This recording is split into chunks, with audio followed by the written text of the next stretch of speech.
This is Covering the Spread, part of the FanDuel Podcast Network.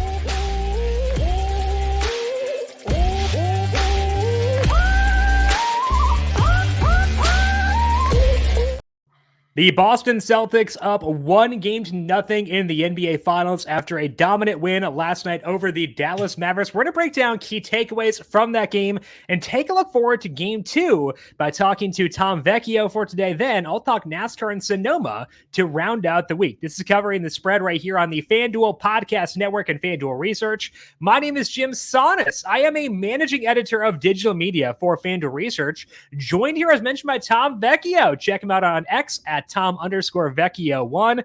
Find his work over on the Solo Shot every Monday and a Tuesday. And of course, here on Covering the Spread quite a bit as we have the NBA and Stanley Cup Finals going on. Tom, happy Friday to you. How you doing? I'm doing good. Yeah, a quick recap of Game 1 last night. As you said, it was pretty lopsided. Quick preview of Game 2. I think there are some interesting angles to attack. I'm ready to roll. Yeah, you somehow navigated your way around Kristaps Porzingis having a great game. You had the exact specific market where he hit his under with the under 6.5 rebounds. You had Derek White points, same game parlay hits, good vibes, despite the fact it was a pretty honestly dull game. So we'll break down, see if Tom has any more good hits for us for Game 2 today in just 1 second. But first, a reminder to make sure you're subscribed to Covering the Spread wherever you get your podcasts. You can find Tom's breakdown of the Stanley Cup Finals between the Oilers and the Panthers right here in this exact same feed. Talked Game 1 specifically for that series as well. Find that on the Covering the Spread podcast feed. And also the Belmont Stakes is tomorrow. So check out Christina Blacker's breakdown of that from Wednesday.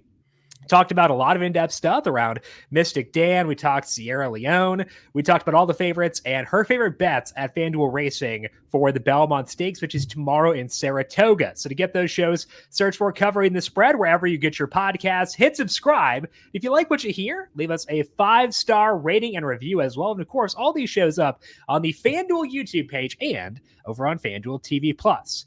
The NBA Finals now are officially underway, and FanDuel is giving you the chance to win alongside the champions because right now, new customers get $200 in bonus bets with any winning $5 bet. That's $200 to use on same-game parlays, live bets, and so much more. There's no better place to bet all the finals action than America's #1 sportsbook. Just download the app and take a shot at an extra $200. FanDuel, official sports betting partner of the NBA. Must be 18 plus in DC or 21 plus and present in select states. First online real money wager. Only $5 first deposit required. Bonus issued as non-withdrawable bonus bets, which expires 7 days after receipt. Restrictions apply. See terms at sportsbook.fanduel.com. Gambling problem? Call 1-800-GAMBLER. Or visit FanDuel.com/RG in Colorado, DC, Iowa, Kentucky, Michigan, New Jersey, North Carolina, Ohio, Pennsylvania, Illinois, Tennessee, Vermont, Virginia, and Wyoming. Call 1-800-NEXT-STEP or text NEXT STEP to 53342 in Arizona, 1-888-789-7777, or visit ccpg.org/chat in Connecticut, 1-800-9-WITH-IT in Indiana, 1-800-522-4700. Visit chaosgamblinghealth.com in Kansas, 1-877-770-STOP in Louisiana. Visit mdgamblinghealth.org in Maryland or 1-800-GAMBLER.net in West Virginia. Hope is here. Visit gamblinghelplinema.org or call 800-327-5050 for 24/7 support in Massachusetts, or call 1-877-HOPE-NY or text HOPE-NY in New York. Let's take a look now, Tom, at the NBA Finals. Game number 1 was last night, and pretty big win for the Boston Celtics. We talked about your overall assumptions going into that series where maybe the Celtics start off slow with Porzingis slowly working his way back up. How did your views shift of this series based on what you saw in Game 1 last night? Well, it looks like the Celtics are in midseason form and they're just firing on all cylinders.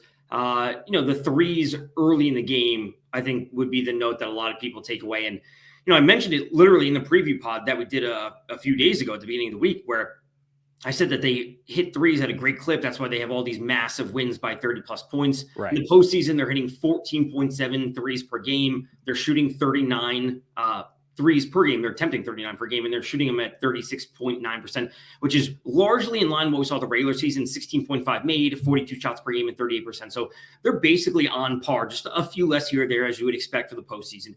So they're just operating 100% normally in the finals as they would, game in middle of December. So that's at least good to see if you're a Celtics fan. If you have the Celtics on the series spread, whatever it might be, they're doing things 100% properly.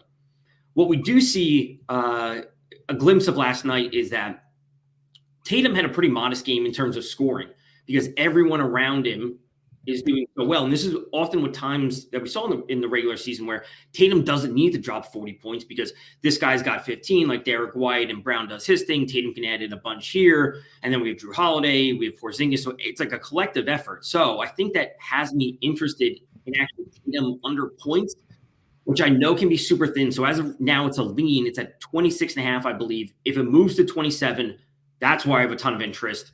If the odds shift a little bit and we get slightly better odds on under 26.5, closer to even money, that's where I would take it. So it's a wait and see as of now. The one player I do like the under on points would be Drew Holiday, point guard for the Boston Celtics, under 12.5 points. It's sitting at minus 122. He had a solid game last night. I just don't expect him individually to do, this amount of scoring, especially with Porzingis making his way back in. When I'm looking at Porzingis last night, he had 13 field goal attempts in 21 minutes, which says to me he's on the court, get him the ball. So if they're making a priority for other players to have the ball and take those shots, Holiday, who I'm going to say is a tertiary option at best after Tatum, Brown, Porzingis, maybe even Derek White as a shooter, Holiday is going to maybe fall off in terms of points, but obviously he'll still do plenty on defense and assists. Drew Holiday, again, 12.5 points, minus 122 right now at FanDuel Sportsbook is that number. The Tatum one you mentioned, currently at 26.5, under is minus 122. Let's assume it stays at 26.5, Tom. Are we talking like even money on the under where you need to get for you to take 26.5 under? Yeah, and I mean, he had 16 points in game one. So if maybe his market gets bet up, obviously we have a couple days between the next game. Maybe the market gets bet up saying, oh, he had a slow game and it's just a star player. He gets bet up a lot and it moves closer to even money. I would take under 26.5 at even money. If it's not at even money, I won't go there. If it goes to 27, I'll 100% take the under on that. Okay, so keeping eyes on Jason Tatum at 26.5. If that gets you on even money or goes to 27.5, that's where Tom is buying on the under. But right now, taking Drew Holiday under 12.5, minus 122. Did want to talk briefly about the MVP, the finals MVP market, because you liked Jaylen Brown 7-1 going in. He is now down to plus 280. But Kristaps Porzingis went from, I think, 50-ish to 1 to 7-1. Luka is the only Maverick shorter than 36 to 1 right now, which makes a lot of sense. Any interest in buying into Porzingis high, or are you just going to stand pat with Brown and call it a day there? I think I got to stay with Brown. Like, I think the ship has sailed on Porzingis where if you bought in before game one, congrats. And you're holding at that. That's awesome. I would just roll with that. I wouldn't hedge. If he continues to have these performances, again, like it's tough not to give it to a player who's going to be scoring somewhere around 20-ish points a game. He's great on defense. We saw it last night, especially early in the game. Players driving to the basket. He's making an impact. Hold that Porzingis ticket. I'm with Brown just because I like the odds. I got to stand pat as it is now. We are also grateful for Porzingis because every block is not a rebound, and that was a blessing. So we needed every little ounce we could get there for sure. Okay, so Tom, liking the Drew Holiday bet under 12.5, that is minus 122 in game number 2. That is Tom Vecchio. Make sure you check him out on X at Tom_Vecchio1. Tom will be back with us next week. We'll talk some NHL. We'll talk some NBA at some point to get updates on both of those series. But Tom, have a great weekend. It's been a delight talking to you throughout this week, and we'll talk to you again soon. Same to you. See you next week. Alrighty. That is, again, Tom Vecchio. We'll get him back here on the show next week, talk more Stanley Cup and NBA Finals. Before we close up shop for this week, got to go through NASCAR in Sonoma. And pretty interesting race for this weekend because Sonoma, since the last time they were there last year, has undergone a repave. And when they were doing tests out in Sonoma, they were running like 2, 3, 4 seconds faster than they were last year. So it looks like it's going to be a pretty different track than what it was, where you would see some tire degradation, and that could play a pretty key role at this track. So all road courses are different, and those differences do matter because a driver's strength on one road course may not translate to another. So I think there's a lot of value in emphasizing who has done well at this specific track. The downsides are it's a very small sample. They did not run here in 2020. And then I can't remember if they did in 2021, but they did the past 2 years, but that was under a different configuration before the repave. So I'm okay downplaying specific road course history for this week and leaning more so on overall road course history. When I make that change, I see a lot of value in Tyler Reddick to win for this weekend. Reddick at FanDuel Sportsbook is currently sitting at 10-1, and that's a pretty enticing number for a guy who has proven that he is a phenomenal driver on road courses. Reddick didn't really turn things around in his career on road courses until later on, but got a lot of coaching on road courses and really did seem to ignite things for him. And he's proven over a decently large sample now that he is a guy who can get the job done on a variety of road courses. He dominated COTA last year, has won at Road America, has won in Indianapolis. So he is a driver who is a threat pretty much wherever they go. Now, his history in Sonoma is poor. He has finished on the lead lap just once in 3 trips. But again, it's a 3-start sample, and he's had issues in the 2 races he's had at Sonoma since he became the road course ace he is now. Qualified inside the top 5 for both those races too. So I don't think it's a situation where you just can't get around Sonoma for some reason. So Reddick is 10-1. That puts implied odds at 9.1%. I have him as a favorite this week at 11.4%. So I am pretty far off market here, but I kind of thought I would be going in based on the fact that he struggled in Sonoma, and I'm downplaying that a bit because of the repave. So I want to go Reddick 10-1 to win this race. I think that is good value in a driver. I trust a lot of road courses. He's got a win already, so not hopefully points racing. Should be on the winning strategy for this week. So we'll take Reddick 10-1 to win this race over at FanDuel Sportsbook. I do like a few non-outrights as well. 2 of those are top 5 bets. So let's start off with those. A little bit worried about one of these drivers points racing. I don't worry as much about the other. The guy I don't worry about is Kyle Busch. He's plus 380 to finish inside the top 5 at FanDuel Sportsbook. He is already outside the playoff cut line, and he said several times that his team sucks this year. So I don't think he thinks he can make the playoffs on points after Austin Cindric's win this past week. I think that means they'll be trying to win this race. And that's a good thing for Busch, who, even when he's had some stumbles later in his career, has still been really good on road courses. That does include last year at this track. He finished runner-up for the same team in Richard Childress Racing. So we've seen him even recently run pretty well on this track type. We saw him at Circuit of the Americas be okay, finished 9th there, 10th place, average running position. He was also 2nd at Circuit of the Americas last year as well. So even since he's made the switch to RCR, he's still run well. And I think they've got a good road course package. Austin Dillon is not a talented driver on road courses, but does tend to finish well. That's where Reddick kicked off his road course prowess, was at RCR. So I think their overall program is pretty good. And we're getting Busch here plus 380. I've got him at 28% to finish inside the top 5 versus 20.8% implied. I think that's good enough to justify buying into Kyle Busch plus 380 for a top 5 for this weekend. I mentioned another driver I could have some concerns about potentially points racing, which would get him more stage points, but hurt him as far as the finishing position goes. That's Alex Bowman. Bowman's pretty comfortably above the cut line right now, but I do feel like it's a little bit thin, so I think that we could see him points race. Bowman is plus 800 to finish inside the top 5. Now, the bonus here for Bowman is we've seen him already this year on a road course, and he finished 4th at Circuit of the Americas.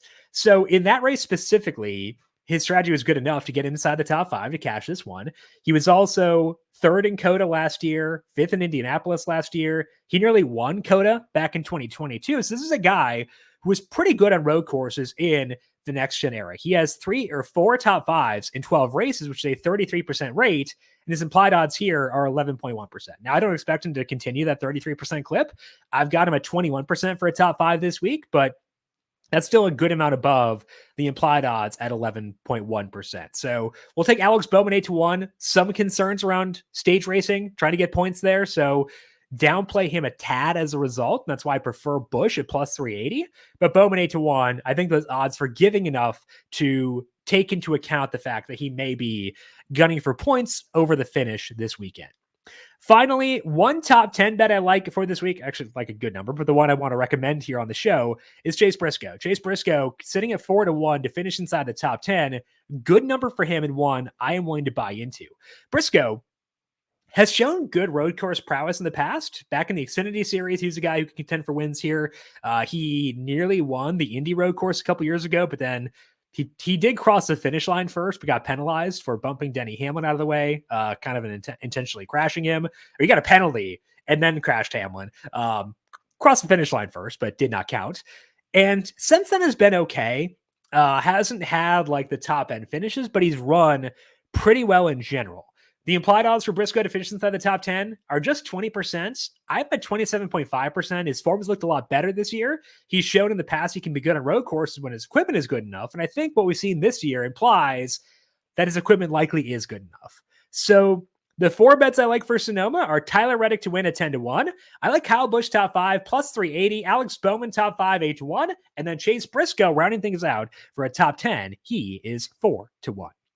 That is all that we have here for today and this week on Covering the Spread. Big thank you once again to Tom Vecchio for swinging by and breaking down game number 2 of the NBA Finals. Find Tom on X at Tom_Vecchio1.